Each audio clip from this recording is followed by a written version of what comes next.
உங்க கணவருடைய கனவுல சாயப்பா வந்துட்டாருன்னா உங்களுடைய கர்மா தீரப்போகுதுன்னு அர்த்தம். உங்களுக்கு வர வேண்டிய நல்ல சிந்தனைகளையும் நல்ல வாழ்க்கையையும் அழிப்பது உங்க சுத்தி இருக்கக்கூடிய மனிதர்களே. நிச்சயமாக வாழ்நாள் முழுவதும் நீங்க எந்தெந்த மனுஷனை பார்த்தீங்களோ அவங்க தான் உங்களுக்கு எதிராக சதி செய்கிறார்கள்.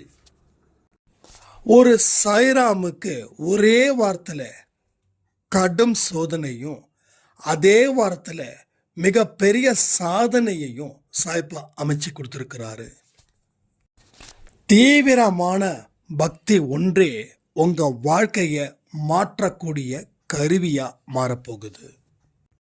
துன்பத்தில் இருந்து எளிதில் விடுதலை அடைய இந்த பதிவு மிக மிக முக்கியமானதாக உங்க பிளேலிஸ்டில் இது சேரப்போகுது.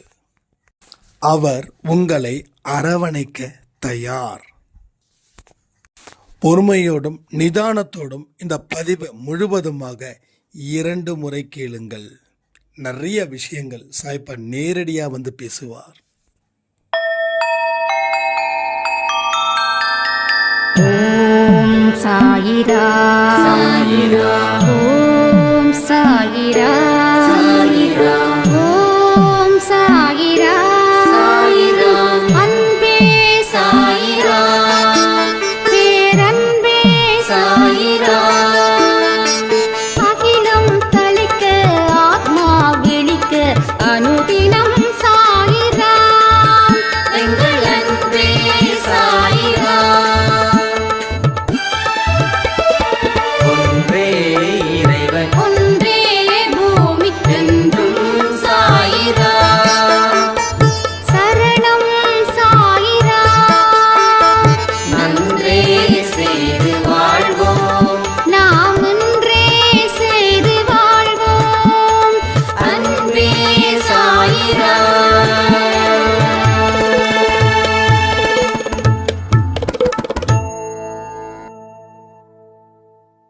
சாய்ராம்.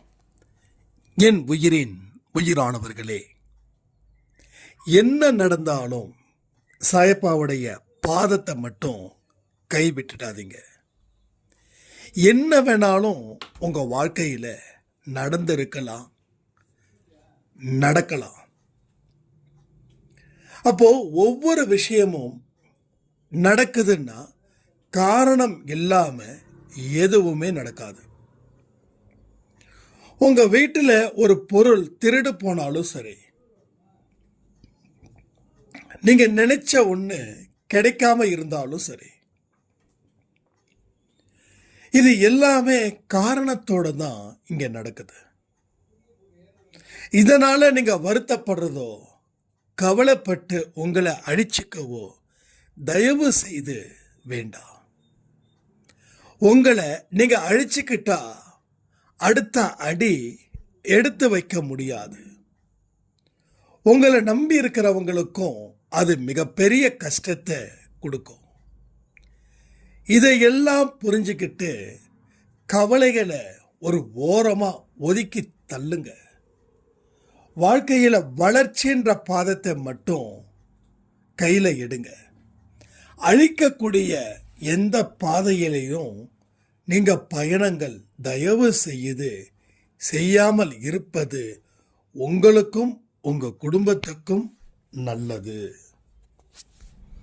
இதை எப்ப நம்ம சரி பண்றோமோ அன்னைக்கு நம்ம வாழ்க்கையில எல்லாம் நமக்கு நடக்கும்.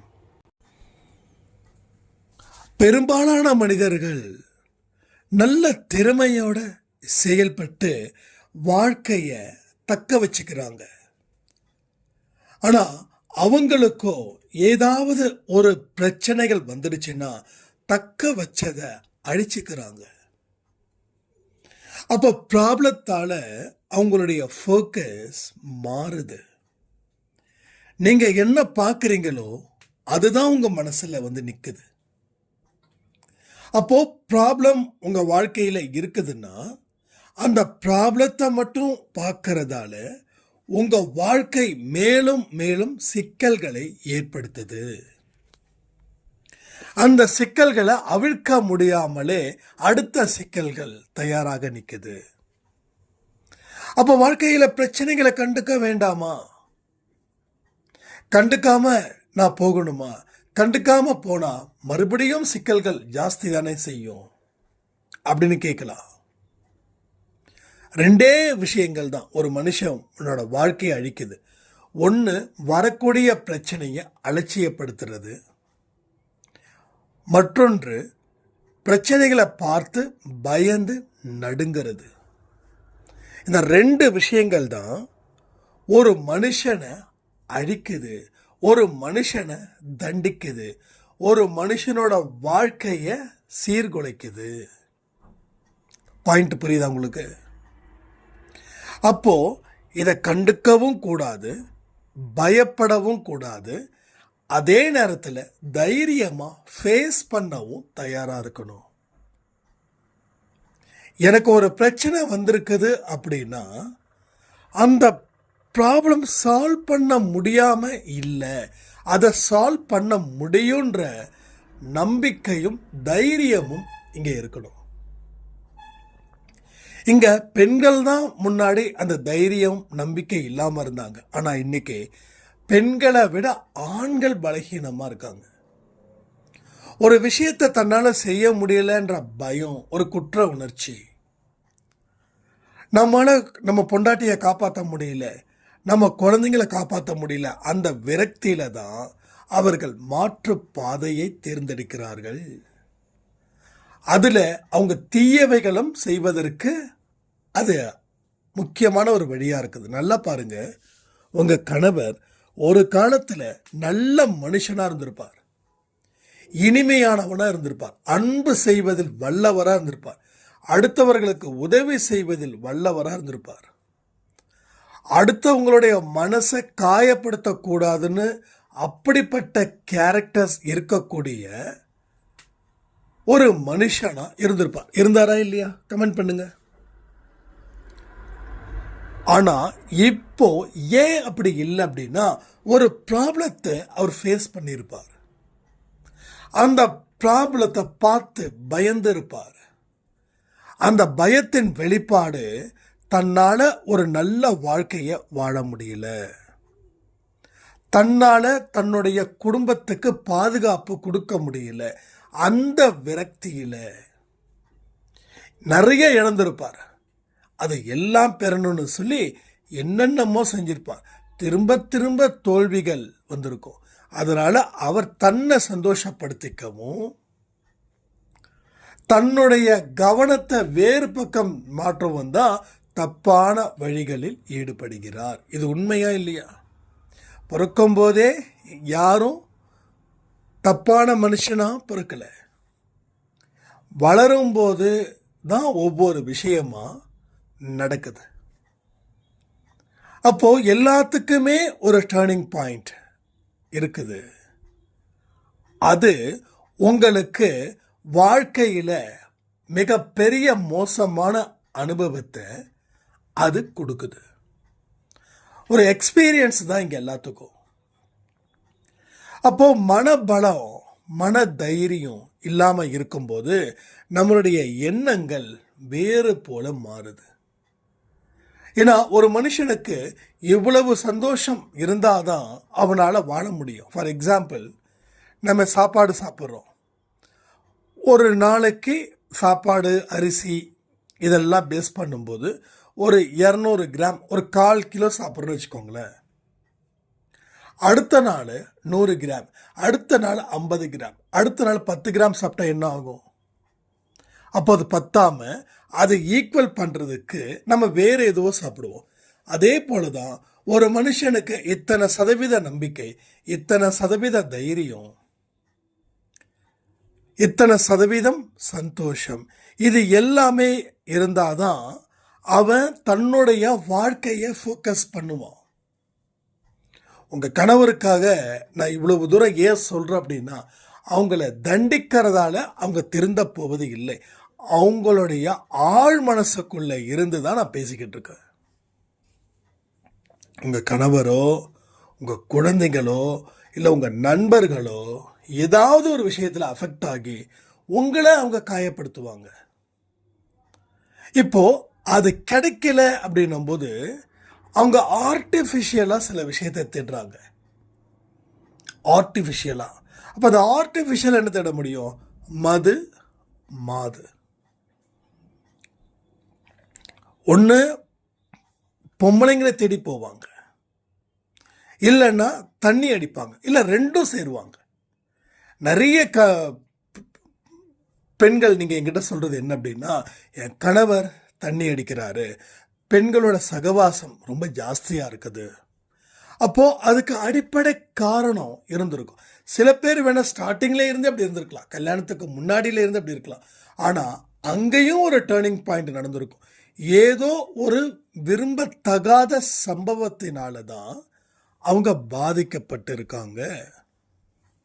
அப்போது ஒரு காயம் ஆயிடுச்சு, அந்த காயத்தை பார்த்து அருவருக்க வேண்டிய அவசியம் இல்லை. அந்த காயத்துக்கு மருந்து போடணும் அந்த எண்ணம் மட்டும் உங்களுக்கு இருக்கணும். அப்போ மருந்து போட்டுட்டா பிரச்சனை தீர்ந்துடும், காயம் மாறிடும். அந்த ஆறாத காயம்தான் மனுஷனை இவ்வளவு வேதனைக்கு மேலே வேதனை கொடுக்குது. அது சோதனையாக மாறுது. கடைசியில் வாழ்க்கை முழுவதும் ஒரு நரகத்தின் அடிப்படையில் அது போய் சேருது. நரகத்தின் அடிப்படையில் அது எல்லாத்தையும் மாற்றுது. இதுதான் நீங்கள் தெரிஞ்சுக்க வேண்டிய மிக முக்கியமானது. அப்போ ஆண்களுக்கு மட்டும்தானா? பெண்களுக்கும் இருக்குது. அப்போ இத்தனை சதவீதத்தில் இருக்கக்கூடிய அந்த சந்தோஷம், நம்பிக்கை, தைரியம் 0வில் இருக்குது. அப்போது அந்த 10% இருந்தால் தான் வாழ முடியணும் போது இவங்க ஆர்டிஃபிஷியலாக சில விஷயத்தை தேடுறாங்க. செயற்கையான முறையில் இன்பத்தை அனுபவிப்பது. இப்போ ஒரு தண்ணி எடுத்துக்கிறேன்னு வச்சுக்கோங்களேன், அது உண்மையான சந்தோஷமா? அந்த சந்தோஷம் எவ்வளோ நேரம் இருக்குது? ஒரு தண்ணி அடிக்கிறவருக்கு அந்த சந்தோஷம் எவ்வளோ நேரம் இருக்குது? அந்த ஆல்கஹால் எடுக்கப்பட்ட அளவு, அந்த போதை இருக்கும் அளவிற்கு அவர் சந்தோஷத்தை அனுபவிக்கிறார். கரெக்டா?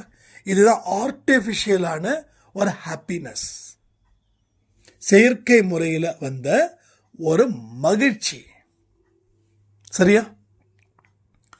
அப்போ நாம் என்ன இன்னும் டீப்பாக புரிஞ்சுக்கணும் அப்படின்னா, அவங்களுக்கு இயல்பான ஒரு சந்தோஷம் கிடைக்கலன்றதுக்காக ஒரு செயற்கையான சந்தோஷத்தை, இதுதான் இயல்பான சந்தோஷம், இது இல்லைன்னா வாழ முடியாது, அந்த கட்டத்துக்குள்ள அவங்க தங்களை சிக்க வச்சுக்கிறாங்க.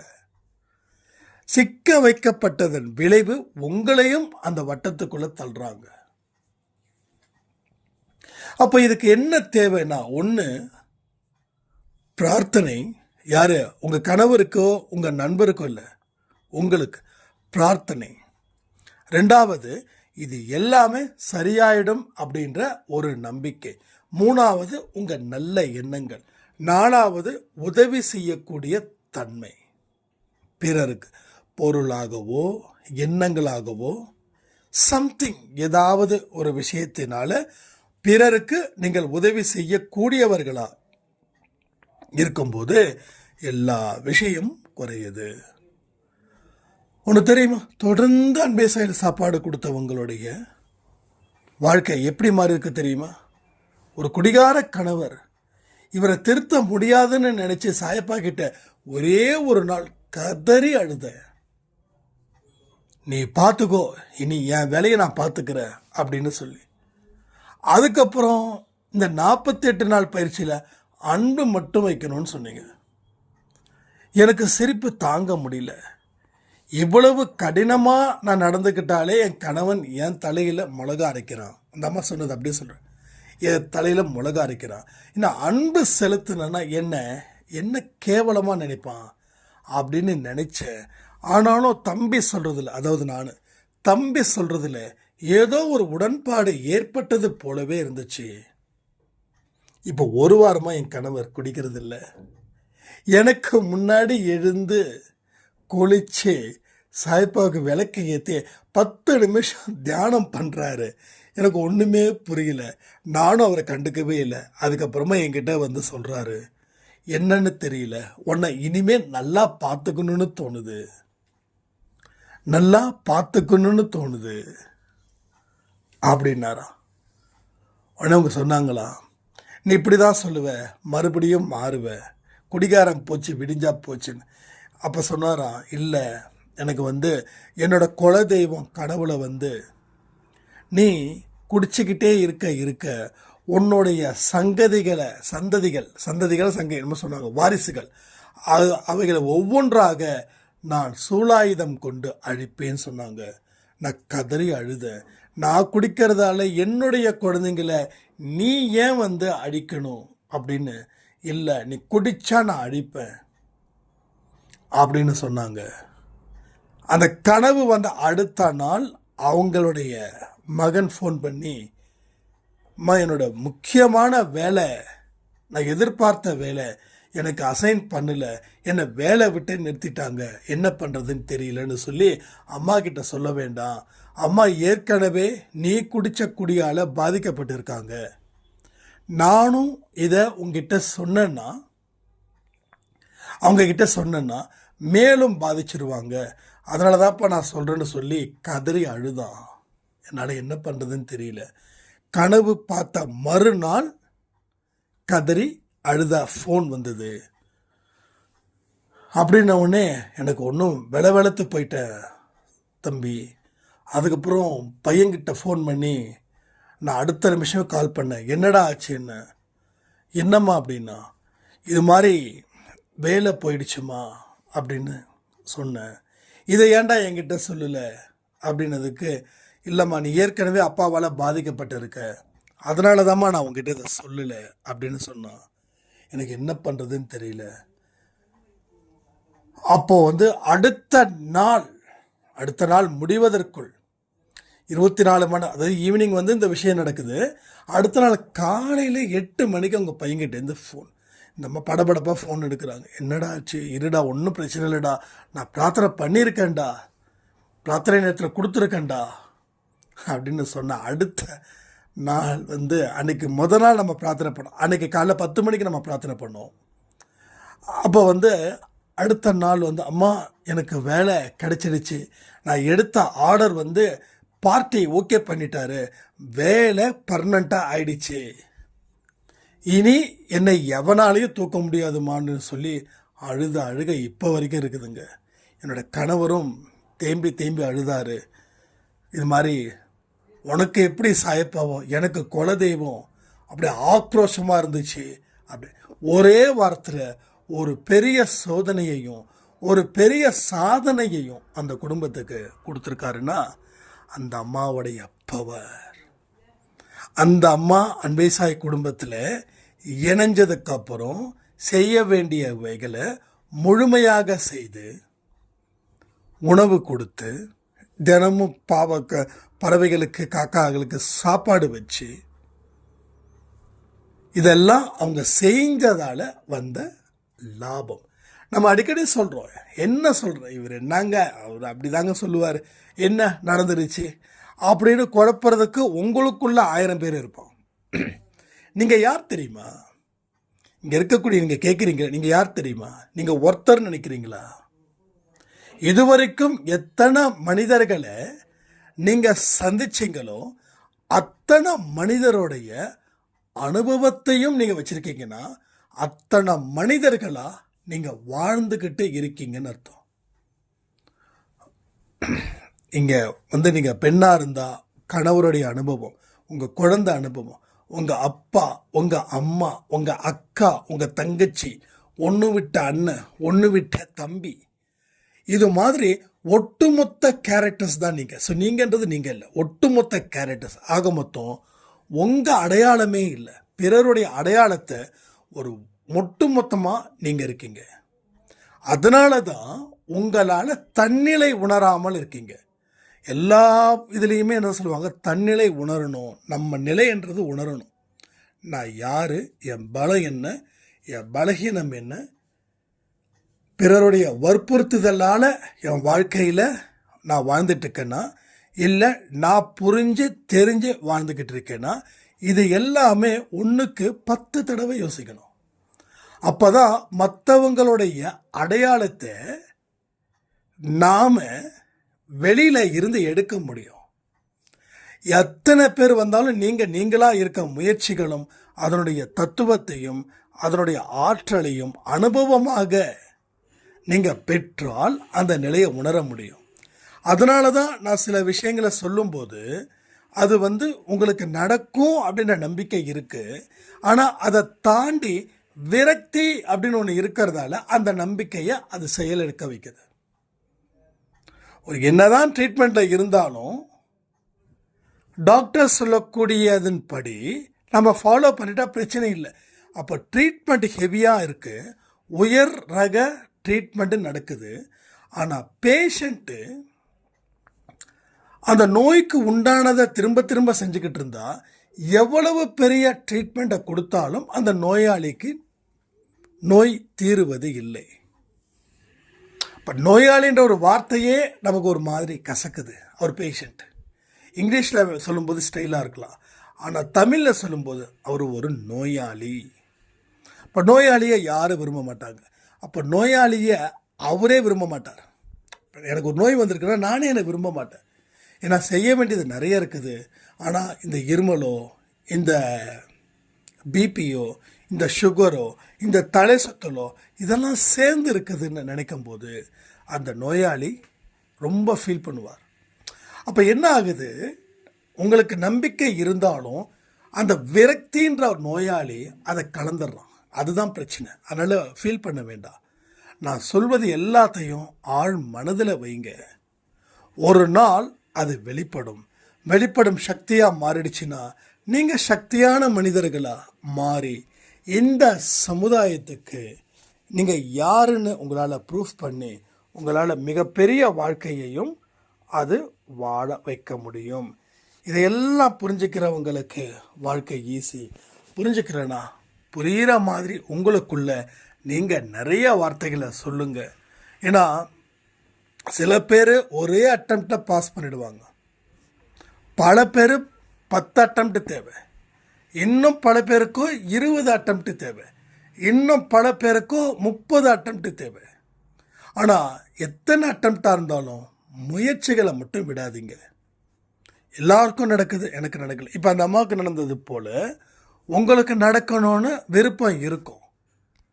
அந்த அம்மா 10 அட்டம்ப்ட் வச்சாங்கன்னா நீங்கள் ஒரு 20 அட்டம்ப்ட் வைக்க போகிறீங்க, அவ்வளோதான்.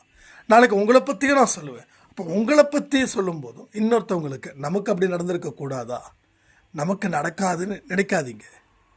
அவங்களுக்கெல்லாம் நடக்கும், எனக்கெல்லாம் நடக்காது.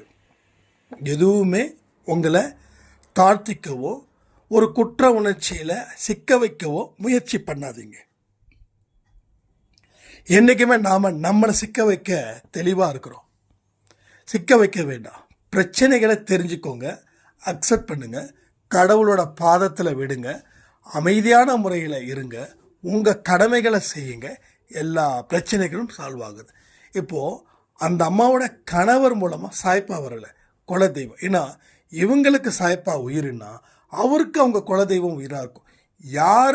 யார் மூலமாக வந்தால் அதை ஏற்றுப்பாங்களோ சாய்ப்பா அவங்க மூலமாக குலதெய்வம் என்ற உருவத்தில் அவங்களுக்கு இத்தனை விஷயத்த சொல்லியிருக்கார். எதற்காக?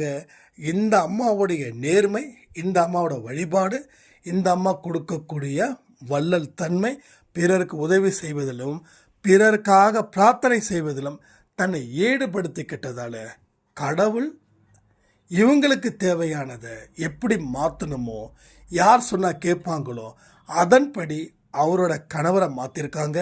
மாற்றினதுக்கு காரணம் அவங்களுடைய மகனுடைய ஃபோன் காலு, கனவு எல்லாமே சட்டுன்னு வந்ததால் எல்லாமே மாறிடுச்சு.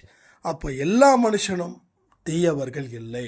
சூழ்நிலை காரணமாக நீங்கள் பொறுத்திருந்து கரெக்டான முறையில் வாழ ஆரம்பித்தா எல்லாருமே இங்கே நல்ல வாழ்க்கையை வாழ்ந்து ஒரு சந்தோஷம் நிறைந்த ஒரு இடத்துல நம்ம இருப்போம்னு சொல்லி இந்த பதிவை நான் முடிக்கிறேன். ஜெய் சாய்ராம்.